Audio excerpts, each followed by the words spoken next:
ಮಾತೆರೆಗಳ ಸೊಲ್ಮೆಲು ಬಂದಲೆ ತೆರಿದಿನ ಕುಲ್ಪನ್ ಪೇರು ನರಮಾನ್ಯಾದ ಪುಟ್ಟೊಡು ನಂಡ ಆತು ಸುಲಭಜ್ಜಿ ಯಥೋ ಪೂರ್ವ ಜನ್ಮಲೋಡು ಮಲ್ದಿನಂಚಿತ್ತಿನ ಎಡ್ಡೆಪ್ಪದ ಫಲ ತಿಕ್ಕಣಂದಣ್ಣ ಮಾತ್ರ ಪರಮಾತ್ಮೆ ನರಮಾನ್ಯನ ಜನ್ಮನ ನಂಗೆ ಕೊರಪೇಕ ಈ ಭೂಮಿದ ಮಿತ್ತು ವಿಜ್ಞಾನ ಪನ್ಪುಂಡು ಕೋಟಿ ಕೋಟಿ ಜೀವರಾಶಿಲುಲ್ಲ ಅಂಚನೆ ಒಂಜಿ ವಿಚಾರ ತೆರಿದಿನೊಗಲವನ್ ಪೇರು 84 ಲಕ್ಷ ಜೀವರಾಶಿಲಿ ಈ ಭೂಮಿದ ಮಿತ್ತುಂಡು ಆ 84 ಲಕ್ಷ ಜೀವರಾಶಿಲೆಡು ಮನುಷ್ಯನ ಜನ್ಮನೆ ಬಾರಿ ಶ್ರೇಷ್ಠವಾಯಿನ ಉದ್ಯಾಪಂಡ ನರಮಾನ್ಯಗ ಗೇನ ಉಂಡು ಇಂಚಿತ್ತಿನ ಮಲ್ಪರೆ ಬಲ್ಲಿ ಇಂಚಿತ್ತಿನೇ ಮಲ್ಪೊಡು ಪಂಪಿ ಇಂಚಿತ್ತಿನ ವಿಚಾರನು ತುಲಿತದು ಬದುಕರೆ ಸಾಧ್ಯಾಪಿ ನೀ ನರಮಾನ್ಯಗ ಮಾತ್ರ ಅಂಚಿತ್ತಿನ ನರಮಾನ್ಯ ಜನ್ಮಗು ಬತ್ತಿನದ ಬಕ್ಕ ಆ ಜನ್ಮನು ನಮ್ಮ ಹಾಲ್ ಮಲ್ಪರೆ ಬಲ್ಲಿ ಎಡ್ಡೆಪ್ಪುಗು ಬೋಡಾದು ಸಮಾಜಗೂ ಬೋಡಾದ ಬದುಕೊಡು ಐತ ಒಟ್ಟುಗು ಒಂಜಿ ಶಿಸ್ತನು ದೀವೊಂಡೊಂದಾಂಡ ಎಡ್ಡೆ ಬದುಕನ್ನು ನಡಪವರೆ ಸಾಧ್ಯ ಉಂಡು ಐಕೆ ದಾಸೆರ್ಲ ಪನ್ಪೇರು ಮಾನವ ಜನ್ಮ ಇದು ದೊಡ್ಡದು ಹಾಳು ಗೆಡವಲು ಬೇಡಿ ಹುಚ್ಚಪ್ಪಗಳಿರ ಅಂದು ಒಂಜಿ ಶಿಸ್ತುನು ನರಮನಿ ಬದುಕಡು ದೀವೊಂಡೆಂದಾಂಡ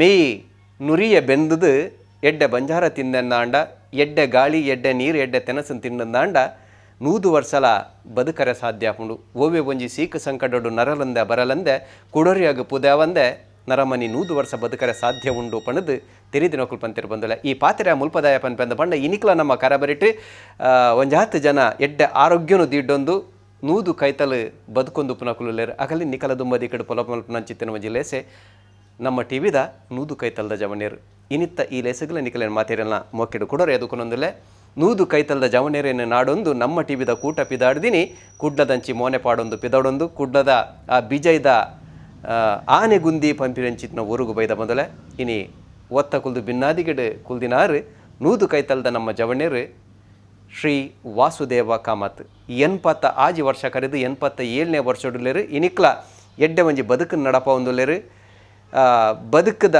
ನಡೆನು ತೂಣಂದಾಂಡ ಮರ್ದದ ಒಂಜಿ ಸಂಸ್ಥೆ ಫಾರ್ಮಾಸ್ಯೂಟಿಕಲ್ ಶ್ರೀ ಗಣೇಶ್ ಫಾರ್ಮಾ ಪನ್ಪಿನ ಚಿತ್ರ ಸಂಸ್ಥೆ ನಡಪ ಒಂದು ಒಂಜಾತು ಸಾಧನೆಯನ್ನು ಮಲ್ತೊಂದು ಇನಿಕ್ಲ ಎಡ್ಡೆ ಆರೋಗ್ಯಪೂರ್ಣವಾದ ಚಿತ್ರನ ಬದುಕನ್ನು ನಡಪ ಒಂದು ಪುನಂಚಿತ್ನ ಶ್ರೀ ವಾಸುದೇವ ಕಾಮತ್ ಮೇರೆ ನಿಕಲ ಮಾತಿನ ಪರವಾದ ನಮ್ಮ ಟಿವಿ ಇಡೀ ಕೂಟದ ಪರವಾದ ಮೋಕೆದ ಓಡಾಡ್ಯದಕ್ಕೊಂದಲೆ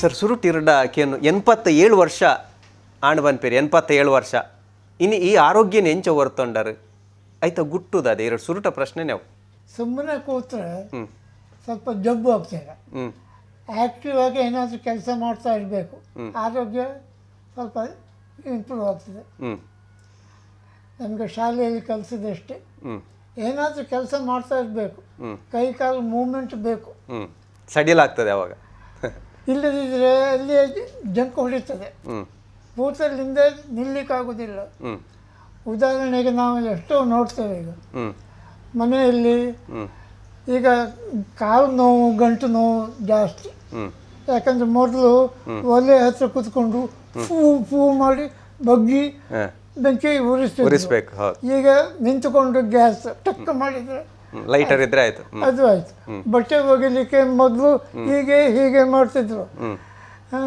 ಈಗ ಅದಕ್ಕೆ ಕೆಳಗೆ ಕೂತ್ಕೊಂಡು ಒರೆಸ್ತಿದ್ರು ನೆಲ ಒರೆಸ್ಲಿಕ್ಕೆ ಕೂತ್ಕೊಂಡು ಒರೆಸ್ತಿದ್ರು ಈಗ ಎಲ್ಲ ಮೆಕ್ಯಾನಿಕಲ್ ಲೈಫ್ ಕಾಲು ಗಂಟು ನೋವು ಬಾರದೆ ಏನು ಮೊದಲಿದ್ದ ಎಕ್ಸರ್ಸೈಸ್ ಈಗ ಇಲ್ಲ.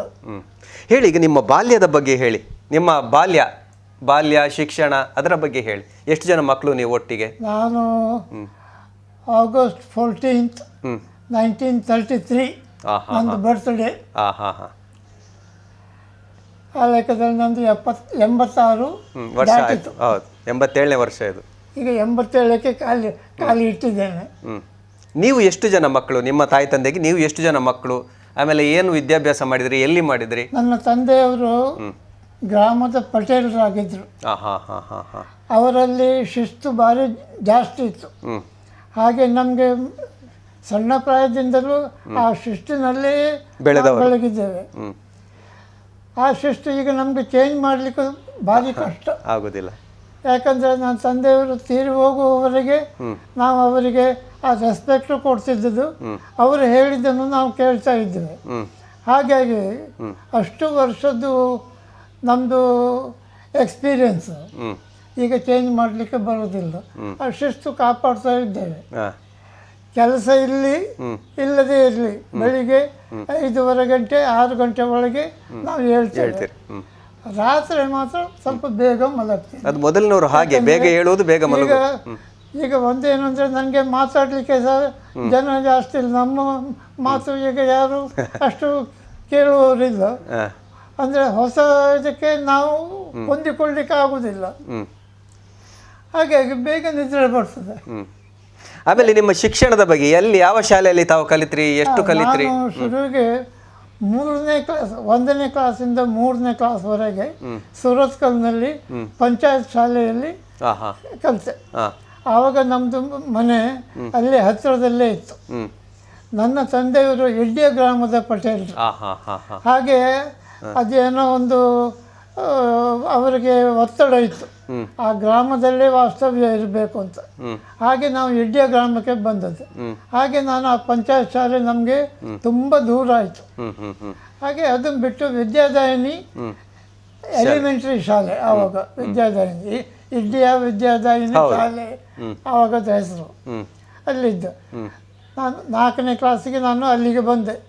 4, 5, 6ನೇ ಕ್ಲಾಸ್ ಬರುವಾಗ ಅದು ಎಲಿಮೆಂಟ್ರಿ ಶಾಲೆ ಇದ್ದದ್ದು ಸೆಕೆಂಡ್ರಿ ಶಾಲೆ ಅಂತ ಇತ್ತು.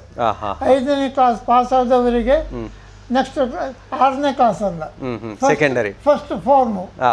ಸರಿ, ಈಗಿದ್ದು ಫಸ್ಟ್ ಫಾರ್ಮಲ್, ಈಗಿನ 6ನೇ ಕ್ಲಾಸು 6th ಸ್ಟ್ಯಾಂಡರ್ಡ್, ಆವಾಗದ್ದು ಫಸ್ಟ್ ಫಾರ್ಮ್.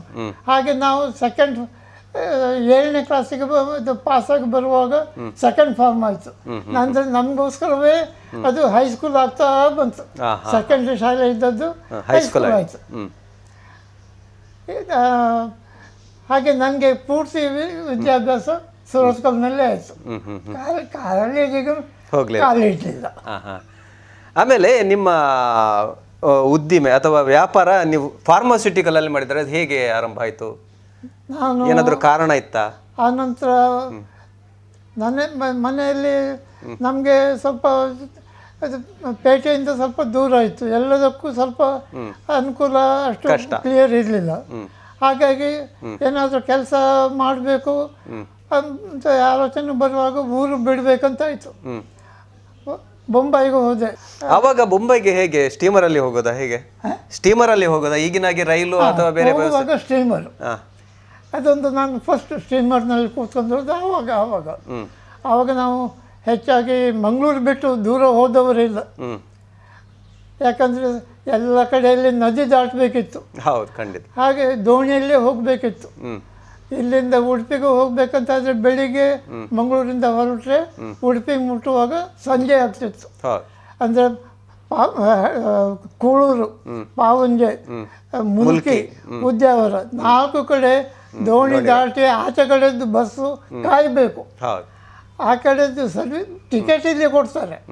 ಬಸ್ಸು ಆ ಕಡೆಯಿಂದ ಅಲ್ಲಿ ಆಚೆ ಬದಿಯಿಂದ ಈಚೆ ನದಿವರೆಗೆ ಬಸ್ಸು ಬರಬೇಕು. ಕೆಲವು ಸರ್ತಿ ಕಾಯಬೇಕಾಗ್ತಿತ್ತು. ಹಾಗೆ ನಮಗೆ ಬಸ್ಸಿನಲ್ಲಿ ಹೋಗುವಾಗ ಸಾಕಾಗ್ತಿತ್ತು. ನಮಗೆ ಆ ಟೈಮ್ನಲ್ಲಿ ಬಸ್ಸು ಅಂತ ಹೇಳಿದ್ರೆ ಒಂದು ದೊಡ್ಡ ವಿಷಯ. ಆವಾಗ ಈಗಿನ ಹಾಗೆ 2 ವೀಲರು ಇದು ಯಾವುದೂ ಇಲ್ಲ. ಬಹುಶಃ ಶಂಕರ್ ವಿಠಲ್ನವರು ಮೊದಲು ಬಸ್ ಹಾಕಿದ್ರಿ ಇಲ್ಲಿ. ಶಂಕರ್ ವಿಠಲ್ ಬಸ್ ಇರಬೇಕು. ಶಂಕರ್ ವಿಠಲ್ ಮತ್ತು CPC. ಹೌದು. ಮತ್ತು ಇಲ್ಲಿ ಸಿಟಿ ಬಸ್ ಬಂದದ್ದು ಮ್ಯಾಂಗ್ಳೂರ್ ಆಟೋಮೊಬೈಲ್ಸ್, ಅವ್ರದ್ದು ಸಿಟಿ ಬಸ್ ಅಂತ ಇತ್ತು. ಆ ನಂತರ ಒಂದೊಂದೇ ಬೇರೆ ಬೇರೆ ಬಸ್ಸೆಲ್ಲ ಆಯಿತು. ಸಿಟಿ ಬಸ್ ಇದೆಲ್ಲ ಸರ್ವಿಸ್ ಬಸ್ಸು ಕೂಡ ಹಾಗೆ ದುರ್ಗಾ ಮೋಟರ್ಸು, ಆಮೇಲೆ ಹನುಮಾನ್ ಟ್ರಾನ್ಸ್ಪೋರ್ಟು. ಅದು ಇದು ನದಿ ದಾಟಿದ ಇದು ಬ್ರಿಡ್ಜ್ ಆದ ಮೇಲೆ ಹನುಮಾನ್ ಟ್ರಾನ್ಸ್ಪೋರ್ಟ್ ಬಂತು ಇಲ್ಲಿಗೆ. ಊರು ಬಿಟ್ಟು ದೂರ ಹೋದದ್ದು ಭಾರಿ ಕಮ್ಮಿ. ಹಾಗೆ ಬೊಂಬೈಗೆ ಹೋದಾಗ ಸ್ವಲ್ಪ ಹವೆ ಬದಲಾವಣೆಯಾಗಿ 1-2 ಸರ್ತಿ ನನಗೆ ಹೆಲ್ತ್ ಸರಿ ಇರಲಿಲ್ಲ. ಟೆಂಪರೇಚರ್ ಜ್ವರ, ಅದು ಯಾರೋ ನನ್ನ ತಂದೆಯವರಿಗೆ ಸುದ್ದಿ ಕೊಟ್ಟರು. ಅವನಿಗೆ ಅಲ್ಲಿ ಸೌಖ್ಯ ಇರಲಿಲ್ಲ ಅಂತ ಆಯ್ತು. ಇಲ್ಲಿ ತಂದೆಯವ್ರದ್ದು ಗಲಾಟೆ ಜೋರಾಯಿತು. ಊರಿಗೆ ಬಾ ಅಂತ. ಸಣ್ಣ ಪ್ರಾಯದಲ್ಲಿ ಅಂತ ಏನಾದರೂ ಬಂದರೆ ಇಡೀ ಜೀವಮಾನ ಮತ್ತೆ ಇದು ಅಂತ ಅಂದರೆ ಅವರಿಗೆ ಒಟ್ಟಾರೆ ನಾನು ಹತ್ತಿರ ಬೇಕಿತ್ತು. ಸರಿ, ಹೌದು. ಅವರು ಪಟೇಲರಾಗಿದ್ದರು. ಅವರು ಮಾತಾಡಲಿಕ್ಕೆ ಮತ್ತೆ ದಸ್ಕತ್ ಹಾಕಲಿಕ್ಕೆ ಬರೆಯುವ ಕೆಲಸ ಎಲ್ಲ ನಾನು. ಕ್ಲಾರ್ಕು ಅಲ್ಲ, ಹೆಡ್ ಕ್ಲಾರ್ಕು ಅಲ್ಲ, ಎಂಥದ್ದು ಅಲ್ಲ, ಬರೆಯುವುದೆಲ್ಲ ನಾನು. ಎಲ್ಲ ಹ್ಯಾಂಡ್ ರೈಟಿಂಗ್ ನಂದೇ, ಅವರ ಸಿಗ್ನೇಚರ್ ಮಾತ್ರ ಅವರು. ಹಾಗೆ ಜನರಿಗೆ ಸಹ ನಂದು ಒಳ್ಳೆ ಪರಿಚಯ ಇತ್ತು. ಸುರತ್ಕಲ್ ವಿಲೇಜು ಮೊಣೆಗಾರರು ಅಂದರೆ ಈಗಿನ ರೆವಿನ್ಯೂ ಇನ್ಸ್ಪೆಕ್ಟ್ರು, ಇಲ್ಲಿ ತಾಲೂಕು ಆಫೀಸು ತಂದೆಯ ಜೊತೆಯಲ್ಲಿ ಬರ್ತಿದ್ದೆ. ಹಾಗೆ ತಾಲೂಕು ಆಫೀಸ್ನಲ್ಲಿ ಸಹ ಎಷ್ಟೋ ಜನರಿಗೆ ನನ್ನ ಪರಿಚಯ ಇತ್ತು. ಆವಾಗದ್ದು ಜನಸಂಖ್ಯೆ ಕಮ್ಮಿ. ಹಾಗೆ ಯಾರಾದರೂ ಹೋದರೆ ಈಗ ತಂದೆಯವ್ರ ಒಟ್ಟಿಗೆ ನಾನು ಬರುವಾಗ ಎಲ್ರಿಗೂ ನನ್ನ ಪರಿಚಯ ಸರಿ ಆಗ್ತಿತ್ತು. ಈಗಿನ DC ಆಫೀಸು, ಮೊದಲದು ಕಲೆಕ್ಟರ್ ಆಫೀಸು. ಆವಾಗ ನಮಗೆ ಅಲ್ಲಿ ಕಾಂಪೌಂಡ್ ಒಳಗಡೆ ಕಾಲು ಇಡಲಿಕ್ಕೆ ಹೆದರಿಕೆ ಆಗ್ತಿತ್ತು, ಬ್ರಿಟಿಷರ ಕಾಲ. ಹಾಗೆ ಆ ಟೈಮ್ನಲ್ಲಿ ನಮಗೆ ಅಲ್ಲಿ ಎಂಥದ್ದು ಮಾತಾಡಲಿಕ್ಕೆ ಧೈರ್ಯ ಬರ್ತಿದ್ದಿಲ್ಲ. ಈಗಿನ ಹಾಗೆಲ್ಲ. ಈಗ ಮುಂದೆ ಇದನ್ನೇ ಹೇಗೆ ಸ್ಟಾರ್ಟ್ ಮಾಡಿದ್ದ ಫೈಲ್ ನಾವು ಎತ್ತಿಕೊಂಡು ಬರ್ತೇವೆ. ಫಾರ್ಮಾಸ್ಯೂಟಿಕಲಿ ಹೇಗೆ ಇದು ಮಾಡಿದ್ರೆ ಹಾಗೆ ನಾನು ಮತ್ತೆ ಇಲ್ಲಿ ಆನಂತರ ಮೆಡಿಕಲ್ ರೆಪ್ರೆಸೆಂಟೇಟಿವ್ ಆಗಿದ್ದೆ. ಆ ಕಂಪನಿಯಲ್ಲಿ ಕೆಲವರಿಗೆಲ್ಲ ಇದು ಉಂಟು, ಅವರಿಗೆ ಪೂಜೆ ಮಾಡಬೇಕು. ಆ ಪೂಜೆಗೆ ನಾನು ತಯಾರಿಲ್ಲ. ವ್ಯಕ್ತಿ ಪೂಜೆಗೆ ದಿಂದನ್ನು ಕೊಡಬೇಕು, ಅದು ಇದು ಎಲ್ಲ ಸರಬರಾಜು ಆಗಬೇಕು. ಅದಕ್ಕೆ ನಾನು ತಯಾರಿರಲಿಲ್ಲ. ನನ್ನ ಮೇಲೆ ಎಲ್ಲದ್ದು ಫೈಲ್ ಕ್ರಿಯೇಟ್ ಮಾಡಿದರು. ಬಿಸ್ನೆಸ್ ಸರಿ ಇಲ್ಲ ಅಂದರು. ನನಗೆ ಸರಿ ವರ್ಕಿಂಗಿಗೆ ಏರಿಯಾ ಕೊಡಲಿಲ್ಲ. ಇಲ್ಲಿಂದ ಬ್ಯಾಂಗ್ಳೂರಿಗೆ ಟ್ರಾನ್ಸ್ಫರ್ ಮಾಡಿದರು. ಅಲ್ಲಿ ಸಹ ಹಾಗೆ ನನಗೆ ಸರಿ ಒಂದು ವರ್ಕಿಂಗ್ ಏರಿಯಾ ಕೊಡಲಿಲ್ಲ. ಫ್ರೀ ಡಿಸ್ಟ್ರಿಬ್ಯೂಷನ್ ಸ್ಯಾಂಪಲ್ಸ್ ಅದು ಕೊಡಲಿಲ್ಲ. ಡಾಕ್ಟರ್ಸ್ ಲಿಸ್ಟ್ ಕೊಡಲಿಲ್ಲ. ಡಾಕ್ಟರ್ ಬೋರ್ಡ್ ಹುಡುಕಿಕೊಂಡು ಹೋಗಬೇಕಾಯ್ತು. ನನಗೆ ಇಡೀ ಆ ಕಂಪನಿಯಲ್ಲಿ ಇರುವಾಗ ಟ್ರೈನಿಂಗ್ ಅಂತ ಕೊಟ್ಟದ್ದು ಏನಿಲ್ಲ, ನಂದೇ ಟ್ರೈನಿಂಗು. ಹಾಗೆ ಅದ ನಂತರ ನಂದು ಬಿಸ್ನೆಸ್ ಸಾಕಾಗೋದಿಲ್ಲ ಹಾಗೆ ಹೀಗೆ ಅಂತೇಳಿ ನನ್ನ ಕೆಲಸದಿಂದ ತೆಗೆದರು. ಮತ್ತೆ ಏನು ಮಾಡೋದು? ನನ್ನ ಹಳೆಯ ದೋಸ್ತಿ ಒಬ್ಬರಿದ್ದರು. ಒಂದು ಸರ್ತಿ ಅವರು ಸಿಕ್ಕಿದ್ರು, ಸುರೇಂದ್ರ ಶೆಟ್ಟಿ ಅಂತೇಳಿ. ಆ್ಯಕ್ಚುಲಿ ಅವರು ಬ್ರಹ್ಮಾವರದವರು. ಎರ್ನಾಕುಳಂನಲ್ಲಿ ಅವರು ಏಜೆನ್ಸಿ ಮಾಡಿಕೊಂಡಿದ್ರು, ಯುನೈಟೆಡ್ ಇಂಪೋರ್ಟರ್ಸ್ ಅಂತ. ಅವರು ಒಂದು ಆಕ್ಸಿಡೆಂಟಲ್ಲಿ ನನಗೆ ಸಿಕ್ಕಿದ್ರು. ಅವ್ರು ಹೇಳಿದ್ರು, ನೀವು ಬಿಸ್ನೆಸ್ ಮಾಡ್ತೀರಾ ಅಂತೇಳಿ. ನನ್ನ ಹತ್ರ ದುಡ್ಡಿಲ್ಲ, ಬಿಸ್ನೆಸ್ ಮಾಡ್ತಿಲ್ಲ ಅಂತ. ದುಡ್ಡಿಲ್ಲದೆ ಬಿಸ್ನೆಸ್ ಮಾಡೋದು ಹೇಗೆ ಅಂತ ಕೇಳಿದೆ. ದುಡ್ಡಿನ ವಿಷಯ ನಾನು ಕೇಳಿಲ್ಲ ನಿಮ್ಮ ಹತ್ರ, ಬಿಸ್ನೆಸ್ ಮಾಡ್ತೀರಾ ಕೇಳಿ. ಅದಕ್ಕೆ ನಾನು ಹೇಳಿದೆ, ನೀವು ಅಷ್ಟು ಮಾತಾಡ್ತೀರಂತ ನಾನು ರೆಡಿ ಮಾಡ್ತೇನೆ ಅಂತೇಳಿ. ಆಯಿತು. ಮರು ದಿವಸ ಪುನಃ ಮಂಗಳೂರಿನಲ್ಲಿ ನಾವು ಉಡುಪಿಯಿಂದ ಇಲ್ಲಿ ಮಂಗಳೂರಿಗೆ ಕಾರ್ನಲ್ಲಿ ಬರ್ತಾ ಇದ್ದದ್ದು. ಆವಾಗ ಇದು ಟಾಪಿಕ್ಕು. ಮರು ದಿವಸ ಪುನಃ ಸಿಕ್ಕಿದ್ರು. ಗಣಪತಿ ದೇವಸ್ಥಾನಕ್ಕೆ ಹೋಗುವ ಅಂತ ಹೇಳಿದರು. ಅಲ್ಲಿ ಹೋಗಿ ಕೈ ಮುಗಿದು ಪ್ರಸಾದ ಕೇಳುವಾಗ ಕೈ ಸ್ವಲ್ಪ ಹೀಗೆ ಆಯ್ತು. ನನಗೆ ದೇವರ ಆಶೀರ್ವಾದ ಸಿಕ್ಕಿತ್ತು ಅಂತ ನೆನೆಸಿದೆ. ಬಿಸ್ನೆಸ್ಸು ಸ್ಟಾರ್ಟ್ ಮಾಡೋದು. ನಾನು ಏಜೆನ್ಸಿ ನಿಮಗೆ ಒಂದು ತೆಗೆಸಿ ಕೊಡ್ತೇನೆ, ಹೆಸರು ಎಂಥದ್ದು ಇಡ್ತೀರಿ, ಎಂಥದ್ದು ಇಡೋದು ಅಂತೇಳಿ. ಶ್ರೀ ಗಣೇಶ್ ಅದೇ ಇಡಿ ಅಂದರು. ಅಲ್ಲಿ ನಮ್ಮ ಶರವ ದೇವಸ್ಥಾನದಲ್ಲಿ ಇದು ಶ್ರೀ ಗಣೇಶ್. ಈಗಿನ ಇದರ ಪ್ರಕಾರ ಹೊಸ style. Shri Ganesh pharmaceutical distributors agencies ಅದು ಇದು ಎಂಥದ್ದು ಶಬ್ದ ಬೇಡ, ಹೊಸ ಸ್ಟೈಲ್ ಅಂದರು. ಎಸ್ ಅಂತ ಹೇಳಿದೆ. ಕಡೆಗೆ ಬೊಂಬೈದೊಂದು ಕಂಪನಿ ಅವರ ದೋಸ್ತಿ, ಅವರಿಗೆ ಮಾತಾಡಿ ಅವ್ರದ್ದು, ನಾನು VR ಕಾಮತ್ ನನ್ನ ಹೆಸರು, ನಾನು ರೆಪ್ರೆಸೆಂಟೇಟಿವ್, ಶ್ರೀ ಗಣೇಶ್ ಡಿಸ್ಟ್ರಿಬ್ಯೂಟರ್. ಈ ಕಿಸೆ ಎರಡು ರೆಪ್ರೆಸೆಂಟೇಟಿವ್ ಸಂಬಳ, ಡಿಸ್ಟ್ರಿಬ್ಯೂಟರ್ದು ಕಮಿಷನ್. ಹಾಗೆ ಮನೆಯಲ್ಲೇ ನಾನು ಬಿಸ್ನೆಸ್ ಮಾಡಿದೆ. ಆವಾಗಿನ ಡ್ರಗ್ ರೂಲ್ಸು ಸ್ವಲ್ಪ ಲಿಬರಲ್ ಇತ್ತು. ಈಗಲೂ ಅದೇ ಉಂಟು, ಆದರೆ ಅವರು ಸ್ಟ್ರಿಕ್ಟ್ ಮಾಡಿದ್ದಾರೆ. ಅದು ರೂಲ್ ಗೊತ್ತಿದ್ದವರಿಗೆ ಗೊತ್ತು, ಗೊತ್ತಿಲ್ಲದವರಿಗೆ ಇಲ್ಲ. ಅದು ನಾನು ಲೈಸೆನ್ಸಿಗೆ ಅಪ್ಲೈ ಮಾಡುವಾಗ ಅದು ನೀವೇನು ಪ್ರೆಷರ್ ಹಾಕೋದು ಅಂದರು. ಪ್ರೆಷರ್ ಎಂಥದ್ದು? ನನ್ನ ಫ್ರೆಂಡು ನಿಮಗೆ ಹೇಳಿದ್ದಾರೆ ನನ್ನ ಪರಿಚಯ ಅಂತೇಳಿ ಅಷ್ಟೇ, ಪ್ರೆಷರ್ ಎಂಥದ್ದು ಇಲ್ಲ ಅಂದರು. ಅವರು ಇನ್ಸ್ಪೆಕ್ಷನ್ಗೆ ನೀವು ಯಾವಾಗ ಬರ್ತೀರಿ ಅಂತ ಕೇಳಿದೆ.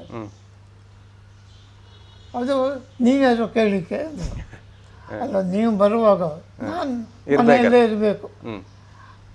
ಇಲ್ಲ, ಅದಕ್ಕೋಸ್ಕರ ನಾನು ಕೇಳಿದ್ದು, ನಾನು ಇಲ್ಲಿ ಬಂದು ನಿಮ್ಮನ್ನು ಕರ್ಕೊಂಡು ಹೋಗ್ತೇನೆ, ಮತ್ತು ಲೊಕೇಶನ್ ನಿಮಗೆ ಗೊತ್ತಾಗಬೇಕಲ್ವ, ಹಾಗೆ ನಾನು ಅದಕ್ಕೆ ಕೇಳಿದ್ದು. We are expert in locating premises ಅಂತ.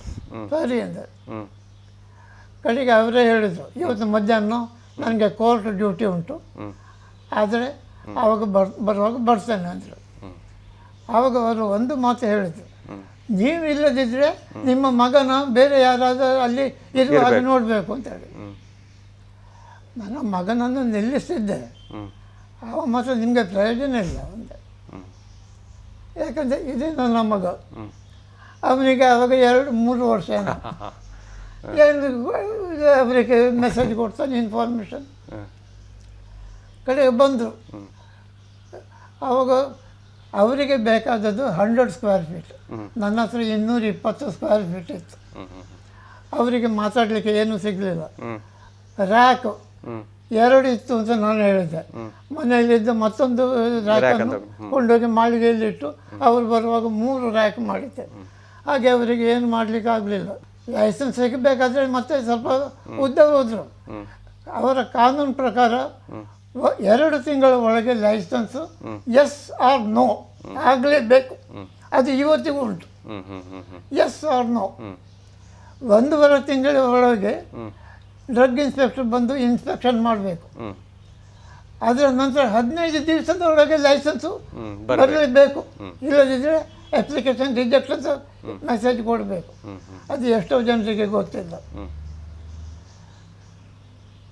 ನಾನು ಸತ್ಯ ಹೇಳಬೇಕಂತಾದರೆ ಡ್ರಗ್ ಡಿಪಾರ್ಟ್ಮೆಂಟ್ನಲ್ಲಿ ಇವತ್ತಿನವರೆಗೂ ಕಿಶೆಗೆ ಏನೂ ಹಾಕಲಿಲ್ಲ. ಬಂದಾಗ ನಂದು ಬಿಸ್ನೆಸ್ ನನ್ನ ಮನೆಯಲ್ಲೇ ಇತ್ತು, ಅದಕ್ಕೆ ಬೇರೆ ಜಾಗ ಇತ್ತು. ಅಂದರೆ ಎಲ್ಲವೂ ನ್ಯಾಯಯುತವಾಗಿ ಅವರು ಏನು ಅಂದರೆ ಕಾಪಿ ಅಷ್ಟೇ ವಿನ ಬೇರೆ ಏನಿಲ್ಲ. ಹಾಗೆ ಅವರಿಗೆ ನನ್ನ ಮೇಲೆ ಭಾರಿ ಸಿಟ್ಟು. ಈಗ ನಾನು 4 ವರ್ಷ ಆಯಿತು ಬಿಸ್ನೆಸ್ಸು ಸ್ಟಾಪ್ ಮಾಡಿ. ಯಾಕಂದರೆ ನಂದು 1 ಮ್ಯಾನ್ ಶೋ. ಪ್ರೊಪ್ರೈಟರು ನಾನೇ, ಮ್ಯಾನೇಜರು ನಾನೇ, ಡೆಲಿವರಿ ಬಾಯ್ಸು ನಾನೇ. ಹಾಗೆ ನನಗೆ ಮತ್ತೆ ಸಾಕಾಗಲಿ, ಕೂಡುವುದಿಲ್ಲ ಆಯಿತು. ಕೊನೆಗೆ ನಿಮ್ಮಲ್ಲಿ ಎಷ್ಟು ಕಂಪನಿ ಇತ್ತು, ಎಷ್ಟು ಕಂಪನಿಗಳಿತ್ತು ಒಟ್ಟು? ಸ್ಟಾರ್ಟ್ ಮಾಡುವಾಗ 1 ಕಂಪನಿ ಇತ್ತು. ಅದರ ನಂತರ ನಂದು ಯಾರೋ ನನ್ನ ವಿಷಯ ಹೇಳಿ ನನ್ನನ್ನು ಹಿಂದಿನಿಂದ ಭಾರಿ ಹೊಗಳಿದಂತೆ. ನಿಮಗೆ ಮಂಗಳೂರಿನಲ್ಲಿ ಬಿಸ್ನೆಸ್ ಬೇಕಂತಾದರೆ ವಿ ಆರ್ ಕಾಮತ್ ಹತ್ರ ಹೋಗಿ, ಅವರು ಪರ್ಸನಲ್ ಇಂಟ್ರೆಸ್ಟ್ ತಗೊಳ್ತಾರೆ ಅಂತ. ಹಾಗೆ ನನಗೆ ಒಂದು 2-3 ಕಂಪನಿ ಹೊಸದಾಗಿ ಸಿಕ್ಕಿತು. ಹಾಗೆ ಒಂದೊಂದೇ ಕಂಪನಿ ಜಾಸ್ತಿ ಆಗಿ ಕಡೆಗೆ ಮೈಕ್ರೋ ಲ್ಯಾಬೊರೇಟರೀಸ್ ಅವ್ರದ್ದು 3 ಡಿವಿಷನ್ ಸಿಕ್ಕಿತು. ಹಾಗೆ ಒಂದೊಂದೇ ಹಾಗೆ ಜಾಸ್ತಿ ಆಯಿತು. ಆನಂತರ ಇಂಟರ್ನ್ಯಾಷನಲ್ ಫಾರ್ಮಸ್ಯೂಟಿಕಲ್ ಅಂಥೇಳಿ ಅಹಮದಾಬಾದೊಂದು ಕಂಪನಿ, ಅದರದ್ದು ನನಗೆ ಒಂದು ಆಫರ್ ಬಂತು. ನಾನು ಮಾಡ್ತೇನೆ ಅಂತ ಹೇಳಿದೆ. ಅವರದ್ದು ಈಗ 15 ಡಿವಿಷನ್ ಉಂಟು, ಅಂದರೆ 15 ಕಂಪನಿ ಅಂತ ಹೇಳಿದಾಗೆ ಆಯಿತು. ಈಗ ಮತ್ತೆ ನನಗೆ ಕೂಡುವುದಿಲ್ಲ. ನನ್ನ ಫ್ರೆಂಡ್ ಒಬ್ಬರು ಅದನ್ನು ರನ್ ಮಾಡ್ತಾ ಇದ್ದಾರೆ. ಸರಿ, ಈಗ ಹೆಸರು ಮಾತ್ರ ಇದೆ, ಸರಿ, ಶ್ರೀ ಗಣೇಶ್. ಅದು ನನಗೆ ಭಾರಿ ಸಂತೋಷ. ಈ ಲವಲವಿಕೆಯ ಬಗ್ಗೆ ಬರುವುದಾದ್ರೆ, ಆರೋಗ್ಯ ಮತ್ತು ಈ ಒಂದು ಲವಲವಿಕೆ ಚೈತನ್ಯದ ಬಗ್ಗೆ ಬರುವುದಾದ್ರೆ ಅದಕ್ಕೆ ಏನು ಕಾರಣ? ನಿಮ್ಮ ಊಟ ತಿಂಡಿ ಹೇಗೆ? ನಾನು ಮೊರೋಸಾಗಿ ಬೇಜಾರಲ್ಲಿ ಕೂತ್ಕೊಂಡಿದ್ದು, ಏನಿದ್ರು ತತ್ಕಾಲಕ್ಕೆ ಅದನ್ನೊಂದು ಸಂತೋಷದಲ್ಲಿ ಸ್ವೀಕಾರ ಮಾಡೋದು, ಅದೇ ನನಗೆ ಎನರ್ಜಿ ಕೊಡ್ತದೆ. ಮತ್ತು ನಾನು ಸುಮ್ಮನೆ ಕೂತ್ಕೊಳ್ಳೋದು ಕಮ್ಮಿ, ಏನಾದರೂ ಕೆಲಸ ಮಾಡ್ತಾ ಇರ್ತೇನೆ. ಅದು ನನಗೆ ಮೈಂಡ್ ವರ್ಕ್ ಚೇಂಜ್ ಆಗ್ತದೆ. ಅದು ನಿಮ್ಮ ಆಹಾರದ ಬಗ್ಗೆ ಡೈರೆಕ್ಟ್ಲಿ ನನಗೆ ಹೆಲ್ತ್ ಇಂಪ್ರೂವ್ ಆಗ್ತದೆ. ಆ್ಯಕ್ಟಿವೇಟ್ ಇರ್ತೇನೆ. ಆ್ಯಕ್ಟಿವ್ ಇಲ್ಲದಿದ್ದರೆ ಏನಿಲ್ಲ. ನಮಸ್ಕಾರ, ನಾನು ರಾಮಕೃಷ್ಣ ಕಾಮತ್ತೆ. ಎನ್ನ ಪಪ್ಪ ಎಂಕಲ್ನೊಟ್ಟಿಗೆ ಉಳ್ಳ ಎಂಕಲ್ 3 ಜನ ಜೋಕುಲು. ಒಂದು ಮಲ್ಲ ಅಕ್ಕ, ಒಂದು 2ನೇ ಅಕ್ಕ, ಯಾನ್ 3ನೇತ ಕಡೆ ಕಂಜಿ ಅಂಚ. ನಾನು 18 ವರ್ಷ ವಿದಾಯದ ಊರುಡಿತ್ತೆ, ಗಲ್ಫ್ ಹಿಡಿತೆ. ಅಂಚ ಬೊಕ ಪಪ್ಪ ಮಮ್ಮ ಅಕ್ಲೆಗ್ ವಯಸ್ಸಾತಂಡು ಎಂಕಲ್ ದೂರ ಒಪ್ಪುನ ಸರಿ ಅತ್ತಂದು ಬಂದು ಯಾನ್ ಬುಡ್ದು ಬತ್ತೆ ಇತ್ತೆ ಒಂಜಿ 2 ವರ್ಷ ದುಂಬು ಅಪ್ಪೆ ತೀರ್ದು ಪೋಯರು ಐತೆ ಬೊಕ ಐತೆ ಎಂಕಲ್ ದುಂಬುಡ್ದಂಚ ಒಟ್ಟಿಗೆ ಇತ್ತ ಪ್ರೀತಿಡು ದಾಲ ತೊಂದರೆ ಇಜ್ಜಂದೆ ಅಕ್ಲೆಗ್ ತಗೊಂದಿಲ್ಲ ಒಂಜಿಂಚಿನ ಪಂಡ ಅಕ್ಲನ ದುಂಬುದ ಫುಡ್ ಸ್ಟೈಲ್ ಲೈಫ್ ಸ್ಟೈಲ್ ಅವು ಬೇತೇನೆ ಇತ್ತೆ ಎಂಕ್ಲೆಗ್ ಮಾತ ತಿಕ್ಕುನ ತರಕಾರಿ ಆವಡು ಫ್ರೂಟ್ಸ್ ಆವಡು ಎಂಕಲ್ನ ಮಾತ ಆರ್ಟಿಫಿಷಿಯಲ್ ಪ್ರತಿ ಒಂಜೆಟ್ಟು ಕೆಮಿಕಲ್ಸ್ ಉಂಡು ಪೆಸ್ಟಿಸೈಡ್ಸ್ ಉಂಡು ಎಂಕಲ್ನ ಲೈಫ್ ಸ್ಟೈಲ್ ಕಂಪ್ಲೀಟ್ಲಿ ಚೇಂಜ್ ಆತನು ದುಂಬುದಕ್ಕಲು ಕಾರ್ಗೆ ಮುಟ್ಟಿಜ್ಜಂದೆ ಎತ್ತೋ ದೂರಲ್ಲ ನಡ್ತು ಹೋಗಿತ್ತೇರು ಆಂಡ ಎಂಕ್ಲೆಗ್ ಇತ್ತೆ ಚಪ್ಪಲ್ ಇಜ್ಜಂದೆ ಜಾಗಲಿಡು ಜಪ್ಪರೆ ಆಪುಜಿ ದುಂಬುದಕ್ಕಲು ನಡ್ತಂದು ಐತೆ ನ ಪಪ್ಪನೇ ದುಂಬು ಶಾಲೆಗೆ ಪೋಡಂದಾಂಡ ಎತ್ತೋ ದೂರ ನಡ್ತದು ಪೋಡಿತ್ತಂಡು ಆಂಡ ಎಂಕಲ್ನ ಜೋಕುಲು ಎಂಕಲ್ ರಿಕ್ಷಾಡೋ ಇಜ್ಜ ಕಾರಡ ಎಂಕಲ್ ಪೋದು ಬಿಡೋದಿಲ್ಲ ಸೊ ಒಂಜಿ ಫಿಸಿಕಲ್ ಆ್ಯಕ್ಟಿವಿಟಿ ಕಮ್ಮಿ ಆತಂಡು ದುಂಬು ಎಂಕ್ಲೆಗ್ ಶಾಲೆಡ್ ಗ್ರೌಂಡ್ ಇತ್ತಂಡು ಗೊಬ್ಬೆರೆಗ್ ಆಂಡ ಇತ್ತಜ ಗ್ರೌಂಡು ಎಲ್ಲಿ ಆತಂಡು ಬಿಲ್ಡಿಂಗ್ ಮಲ್ಲ ಆತಂಡು ಶಾಲೆ ಮಲ್ಲ ಆತಂಡು ಅಂಚದ ಒಂಜಿ ಫಿಸಿಕಲ್ ಆ್ಯಕ್ಟಿವಿಟಿ ಜೋಕ್ಲೆಗ್ ಕಮ್ಮಿ ಆತಂಡು ಇತ್ತೆ ಜೋಕ್ಲೆಗ್ ಕಾಂಡೆಲ್ಲ ಹಾಕಂಡ ಮೊಬೈಲ್ ಇಲ್ಲಾಗ ಬತ್ತಂಡ ಟಿ ವಿ ಇಂಚ ಒಂಜಿ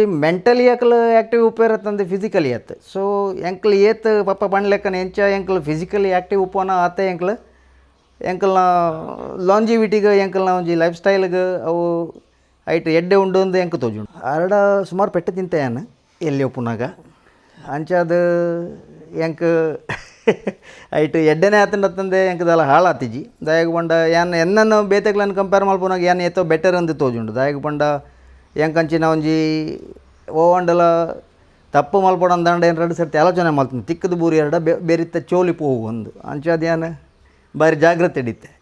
ನನ್ನ ಹೆಸರು ಉಷಾ ನಾಯಕ್ ಅಂತ. ನಾನು ಇವರದ್ದು ಹಿರಿಯ ಮಗಳು. ನಮ್ಮ ತಂದೆ ನಮಗೆ ಸಣ್ಣಂದ್ರಿಂದ ತುಂಬ ಶಿಸ್ತು ಕಲಿಸಿದ್ದು ಮತ್ತು ತುಂಬ ಆ್ಯಕ್ಟಿವ್ ಆಗೇ ಇರಬೇಕಂತ ಅವರೇ ನಮಗೆ ಈಗ ಇನ್ಸ್ಪಿರೇಷನ್. ನಾನು ಕೂಡ ಹಾಗೆ ತುಂಬ ಸ್ಟಿಚ್ ಎಲ್ಲ ಮಾಡ್ತೇನೆ. ಅವರ ಇನ್ಸ್ಪಿರೇಷನ್ನಿಂದಾಗಿ ನಾನು ಇಡೀ ಹೊತ್ತು ಕೆಲಸ ಮಾಡ್ತಾ ಇರ್ತೇನೆ. ಸುಮ್ಮನೆ ಕೂತ್ಕೊಳ್ಬಾರ್ದು, ಟೈಮ್ ವೇಸ್ಟ್ ಮಾಡಬಾರ್ದಂತ ನಾವು ಹೆಚ್ಚು ಪೇಪರ್ ಓದೋದಿಲ್ಲ, ಟಿ ವಿ ನೋಡೋದಿಲ್ಲ. ತುಂಬ ಆ್ಯಕ್ಟಿವ್ ಆಗಿ ಫಿಸಿಕಲಿ ಬೇರೆಯವರೊಟ್ಟಿಗೆ ಮಿಂಗಲ್ ಆಗೋದು, ಬೇರೆಯವರೊಟ್ಟಿಗೆ ಮಾತಾಡೋದು ಇದೆಲ್ಲ ಮಾಡೋದು ವಿನ ಟಿ ವಿ ನೋಡಿ ಇದರಲ್ಲೆಲ್ಲ ಟೈಮ್ ತೆಗೆಯೋದಿಲ್ಲ. ಆದಷ್ಟು ಕೆಲಸ ಮಾಡ್ತಾ ಇರೋದು, ಒಂದಲ್ಲ ಒಂದು ಕೆಲಸ ಮಾಡ್ತಾಯಿದ್ರೆ ಮೈಂಡ್ ಫ್ರೆಶ್ ಆಗ್ತದೆ. ಅದೇ ನಮಗೆ ಒಂದು ಸ್ಟ್ರೆಂತ್ ಕೂಡ ಕೊಡ್ತದೆ. ಅಪ್ಪನಿಗೆ ಎಂಥ ಅಗತ್ಯ ಇದ್ದರೂ ಕೂಡ ಇಲ್ಲಿ ಮನೆಯಲ್ಲಿ ಯಾರು ಇರೋದಿಲ್ಲ. ಹಾಗೆ ಅಪ್ಪ ಕೆಳಗಡೆ ಇಲ್ಲಿ ಏನಾದರೂ ಒಂದು ಚೂರು ಕೆಮ್ಮಿದ್ರೆ ಸಾಕು ನನಗೆ ಅಲ್ಲಿ ಮೇಲೆ ಕೇಳ್ತದೆ. ಅಷ್ಟು ಬೇಗ ನಾನು ಓಡಿ ಬಂದು ಅವರಿಗೆ ಅಗತ್ಯ ಇದ್ದದೆಲ್ಲ ಮಾಡಿಕೊಡ್ತೇನೆ. ಇಲ್ಲಿ ನಾನು ಹಾಗೆ ಬೆಳಿಗ್ಗೆ 5 ಕಾಲಕ್ಕೆ ಹೇಳ್ತೇನೆ. ನನ್ನ ಗಂಡ ಮತ್ತು ದೇವಸ್ಥಾನಕ್ಕೆ ಹಾಗೆ ಹೀಗೆಲ್ಲ ಹೋಗಿ ಇದು ಮಾಡ ಬೆಳಿಗ್ಗೆ ಬೇಗ ಇದ್ದಿದ್ದರಿಂದ ನಮಗೆ ಏನೂ ಆರೋಗ್ಯಕ್ಕೆ ತೊಂದರೆ ಆಗೋದಿಲ್ಲ.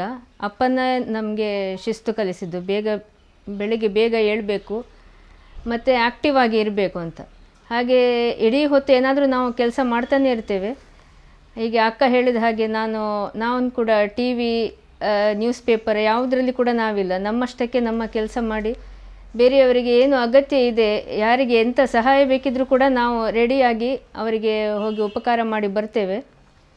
ಇದು ನಮಗೆ ಅಪ್ಪ ಕಲಿಸಿದ್ದು ಶಿಸ್ತು. ಹಾಗೆ ನಾವು ನಡ್ಕೊಂಡಿದ್ದೇವೆ. ಆಮೇಲೆ ನಿಮ್ಮ ಆಹಾರ ಏನು ತಿಂತೀರಿ? ಬೆಳಿಗ್ಗೆ ಏನು ತಿಂತೀರಿ? ಮಧ್ಯಾಹ್ನ ಊಟ ಹೇಗೆ? ಬೆಳಿಗ್ಗೆ ನಾನು 5-6 ಗಂಟೆಗೆ ಹೇಳ್ತೇನೆ. 7 ಗಂಟೆಗೆ ಒಂದು ಕಾಫಿ ಸಿಗ್ತದೆ, ಕಾಫಿ ಆಗ್ತದೆ. ನನಗೆ ಒಬ್ಬನೇ ಮಗ, ಹಾಗೆ ಒಬ್ಬಳೇ ಸೊಸೆ. ಅವಳು ನನಗೆ 7 ಗಂಟೆಗೆ ಒಂದು ಕಾಫಿ ಕೊಡ್ತಾಳೆ. ಆನಂತರ 8-15 ಗಂಟೆಗೆ ತಿಂಡಿ ಸಮೇತ ಕಾಫಿ ಆಗ್ತದೆ. ಹಾಗೆ ಆ ನಂತರ ನಾನೊಂದು 10-11 ಗಂಟೆಗೆ ಪುನಃ ಒಂದು ಕಾಫಿ. ಎಲ್ಲ ಸಾಧಾರಣ 1-1:15 ಗಂಟೆಗೆ ಮಧ್ಯಾಹ್ನದ ಊಟ, ಸಂಜೆ 5 ಗಂಟೆ ಒಳಗೆ ಕಾಫಿ, ರಾತ್ರಿ 8 ಗಂಟೆಗೆ. ಈಗ ನಾನು ರಾತ್ರಿ ಊಟ ಬಿಟ್ಟಿದ್ದೇನೆ, ಅಂದರೆ ರಾತ್ರಿ ಬೇಗ ನಿದ್ರೆ ಬರ್ತದೆ, ಅದಕ್ಕೋಸ್ಕರ ರಾತ್ರಿ ಊಟ ಬಿಟ್ಟಿದ್ದೇನೆ. ಹಾಲು ಕುಡಿಯೋದು, ಏನಾದರೂ ಫ್ರೂಟ್ಸ್ ಇರ್ತದೆ, ಫ್ರೂಟ್ಸ್ ತಿಂದು ಮಲಗೋದು. ಅದಕ್ಕೆ ನಾನು ಟೈಮ್ ಪಾಸ್ ಮಾಡಬೇಕಲ್ಲ. ಬೆಳಿಗ್ಗೆ 7:15-7:30 ಗಂಟೆ ಒಳಗೆ ಪೇಪರು, ಸಾಧಾರಣ 8-15 ಗಂಟೆವರೆಗೆ ಪೇಪರ್ ಪೇಪರ್ ಇವತ್ತು ಓದ್ತಾ ಇದ್ರಿ? ಈಗಲೂ ಓದ್ತೀರಾ ಪೇಪರ್? ಪೇಪರ್ ಬೆಳಿಗ್ಗೆ ಪೇಪರ್ ಬರುವಾಗ ಕಾತ್ಕೊಂಡು ಕೂತ್ಕೊಳ್ತೇನೆ. ಪೇಪರ್ ಬಂದ ಕೂಡಲೇ ಸೊದಗಿ ಕುಡಿಯೋದು. ಆವಾಗಲೇ ನಾನು ಬೆಳಿಗ್ಗೆದು ಕಾಫಿ ಕುಡಿಯೋದು. ಪೇಪರ್ ಓದುವಾಗಲೇ ಬೆಳಿಗ್ಗೆದ್ದು ಕಾಪಿ 7 ಗಂಟೆದ್ದು ಕಾಪಿ. ಸರಿ, ನಿಮ್ಮ ಬಗ್ಗೆ ಸಾಕಷ್ಟು ವಿಚಾರಗಳನ್ನು ಹೇಳಿದ್ರಿ. ಇನ್ನು ನಿಮ್ಮ ಮಕ್ಕಳು ಏನು ಹೇಳ್ತಾರೆ ಅಥವಾ ಬೇರೆಯವರು ನಿಮ್ಮ ಆತ್ಮೀಯರು ಏನು ಹೇಳ್ತಾರೆ ಕೇಳುವ.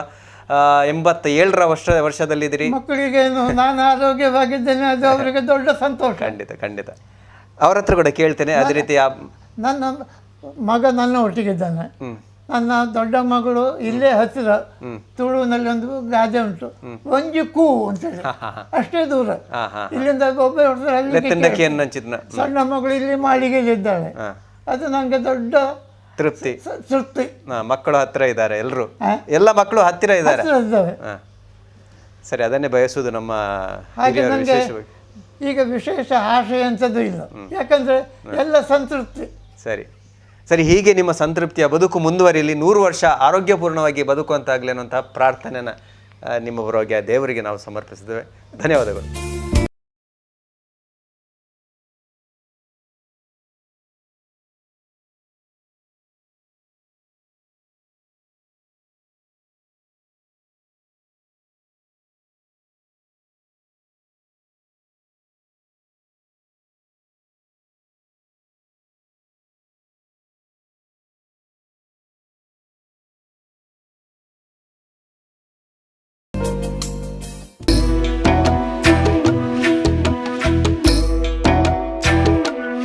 ನಮ್ಮ TV the pulse of coastal Karnataka.